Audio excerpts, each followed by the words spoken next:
Last time చేసింది ఇది కనిపిస్తుంది. లాస్ట్ టైం చిన్న చిన్న అయ్యేసరికి కనిపించదు. ఈ రెండు షేప్ ఒకటే, ఫ్లేవర్ డిఫరెంట్, ఫ్లేవర్స్ డిఫరెంట్ ఇవి, అందుకోసం అనమాట. ఇక్కడ కనిపిస్తున్నాయా? I will show this one. అబ్బో ఇదే నాకు చాలా కన్ఫ్యూజన్ వచ్చింది.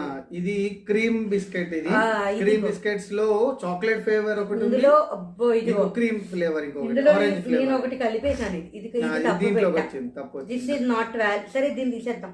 ఇది ఒకటి తీసాను, ఇది ఇందులో పెట్టాలి. ఇది ఒకటి తప్పు తీసా. ఇవి మాత్రం 4 పెట్టేసా వాసన చూసి. సారీ, ఇదిగో 1 2 3 4, ఈ 4 పెట్టా. కానీ ఇది ఎక్స్ట్రా పెట్టా. ఇది నాకు బాగా ఈజీగా అర్థమైంది. ఇది చాలా సింపుల్. రెక్టాంగిల్ 2 పడ్డాయా? ఇదిగో ఈ ఫ్లేవర్వి 2,